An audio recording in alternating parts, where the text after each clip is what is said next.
अल्लाहुम्मा सल्ली अला मुहम्मद व आले मुहम्मद वसल्लम। ये आयत उलुल अम्र मिनकुम के बारे में कि इसमें जिस मौजू पे परवरदिगार ने जिसको मौजू को यहाँ पर अपना सबसे ज़्यादा प्रोमिनेंट किया है वो है उलिल अम्र मिनकुम, कि तुम में साहिब वलायत कौन है। अतीउल्लाह व अतीउर रसूल, लेकिन वलायत से पहले परवरदिगार ने जिस चीज़ को पहले रखा है वो अताअत है। अताअत अगर है तो उसकी वलायत हमारे लिए फ़ायदेमंद है। वलायत एक ऐसी चीज़ है, वलायत अली इब्न अबी तालिब, के इंसान के आमाल में सबसे भारी चीज़ वलायत है। इंसान के आमाल जितने भी उनका वज़न कम हो, लेकिन जब उसमें वलायत अली इब्न अबी तालिब को डाल दिया जाए तो उन तमाम का वज़न एकदम से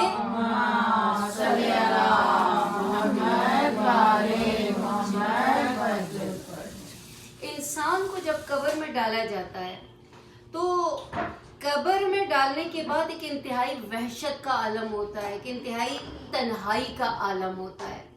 इस वहशत के आलम में, इस तन्हाई के आलम में इंसान के पास मुख्तलिफ उसके आमाल उसके पास इकट्ठे होते हैं।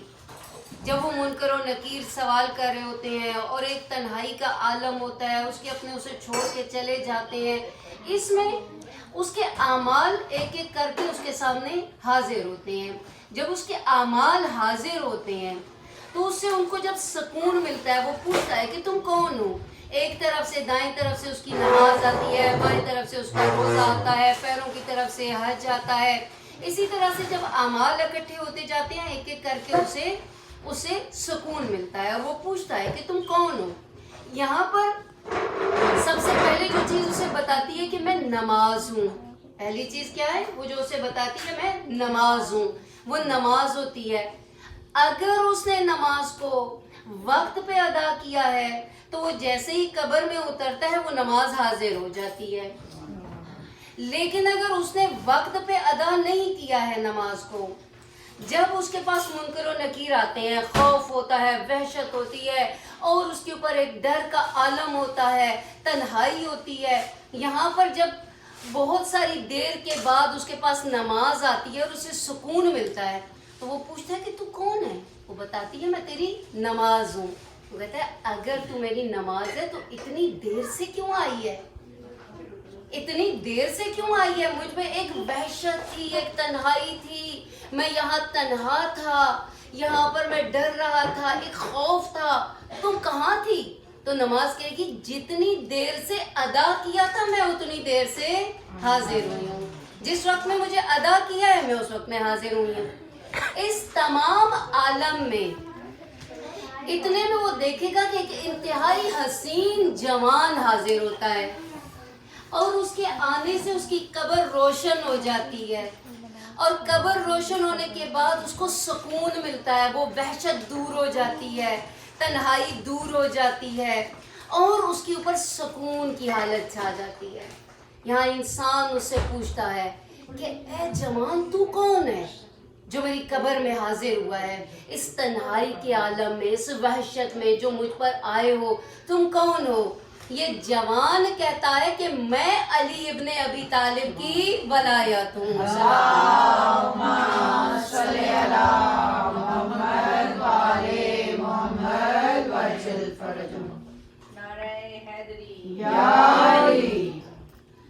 तो ये वलायत हासिल कैसे होगी? यहाँ पर एक पॉइंट मैं जिक्र कर दूं कि चूंकि कब्र में एक वहशत होती है, एक तन्हाई होती है, तो एक इसमें मैं आपको ये टिप दूं कि जब भी आप कहीं पे सफर पे जाएं, सफर में जाते हुए इंसान कभी किसी वीरान जगह पे रुकता है या कहीं पर रुकता है, इंसान को रास्ते में नमाज का वक्त हो जाता है, तो उस वीरान जगह पे जब आप नमाज पढ़ें तो नमाज पढ़ने के बाद वहां पे 2 रकात नमाज मग़फ़िरत वालिदैन जरूर पढ़ें।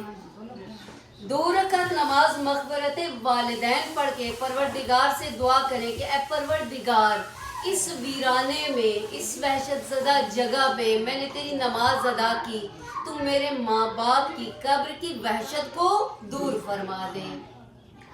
اگر ہمارے پاس وقت نہیں ہے 2 رکعت نماز پڑھنے کا تو صرف الحمد اور 3 دفعہ سورہ اخلاص پڑھ کے آپ خدا سے دعا کریں کہ یہ میں انہیں ہدیہ کرتی ہوں اور پروردگار اس کے وسیلے سے میرے ماں باپ کی قبر کی وحشت کو دور فرما دے۔ صلوات پڑھیں۔ اللہم صلی علی محمد وعلی محمد وسلم۔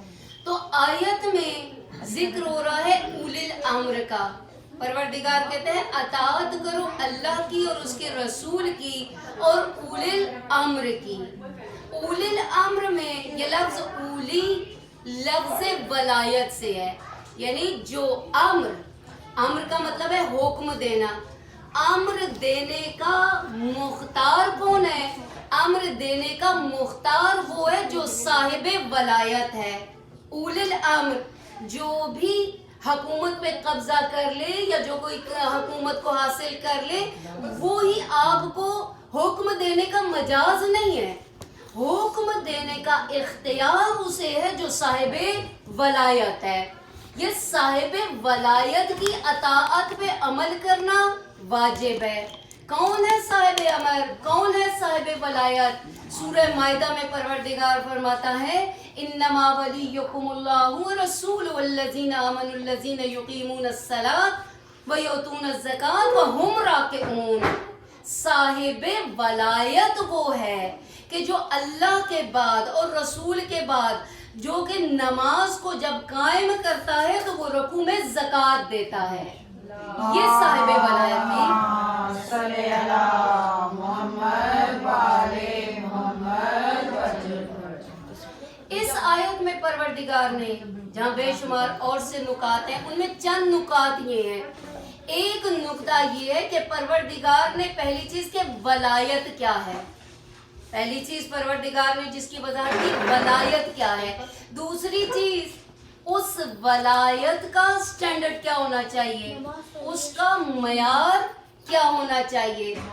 اور تیسری چیز چونکہ اس صاحب ولایت کو ہم پہ اختیار حاصل ہے تو ہمیں معلوم ہونا چاہیے کہ وہ اختیار کتنی وسعت رکھتا ہے، وہ ہمیں کس کس معاملے میں ہم پر اختیار رکھتا ہے اور وہ کس معاملے میں ہم پہ حکم جاری کر سکتا ہے۔ سب سے پہلے کہ ولایت کیا ہے، چونکہ پروردگار نے کہا انما ولیکم اللہ، لفظ انما لگا کے پروردگار نے یہاں پر جملے کو فل سٹاپ لگا دیا کہ صاحب ولایت کی کیٹیگری میں بس یہ 3 ہی ہیں۔ انما یعنی کہ بس یہی ہیں، کون؟ ایک اللہ، ایک رسول، ایک وہ لوگ جو کہ نماز میں، رکوع میں زکوٰۃ ادا کرتے ہیں۔ ان کے علاوہ اور کوئی ایسا نہیں ہے جو کہ صاحب ولایت ہو۔ تو چونکہ حقیقی ولایت پروردگار کی ہے، جو ولایت ہے، یعنی ولایت کیا چیز ہے؟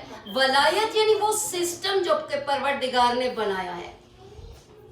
اگر یہ ولایت پروردگار کی ہے حقیقی معنوں میں تو وہ صرف چند لوگوں پہ نہیں ہوگی، وہ ایک قوم پہ نہیں ہوگی، وہ کسی ایک مخصوص زمانے سے نہیں ہوگی، وہ کسی ایک زمین کے خطے سے نہیں ہے، وہ کائنات کے کسی ایک حصے سے تعلق نہیں رکھتی ہے۔ پروردگار کی جہاں تک خدائی ہے وہ خود کہتا ہے کہ میں رب العالمین ہوں، جہاں جہاں اس کا عالم ہے وہاں وہاں اس کی ولایت ہے۔ اس کی ولایت ایک ذرے سے لے کے بڑے سے بڑے ایک جسم تک ہے، بڑے بڑے اجسام تک، ہر جگہ اس کی ولایت ہے۔ یہ ہو گئی اس کی وسعت اور یہ ولایت، چونکہ وہ پروردگار کی ہے، ہم اس سے کم پیش راضی نہیں ہو سکتے کہ پروردگار کی ولایت ہر چیز پر موجود ہے، ہر جنس میں موجود ہے۔ خود مولا علی علیہ السلام فرماتے ہیں کہ اے انسان، کیا تو اپنے آپ کو ایک چھوٹا سا کیڑا سمجھتا ہے؟ حالانکہ تیرے اندر ایک پورا عالم وجود رکھتا ہے. اس تفسیر میں ابن عباس فرماتے ہیں کہ آدم سے لے کر آخری انسان تک ہر انسان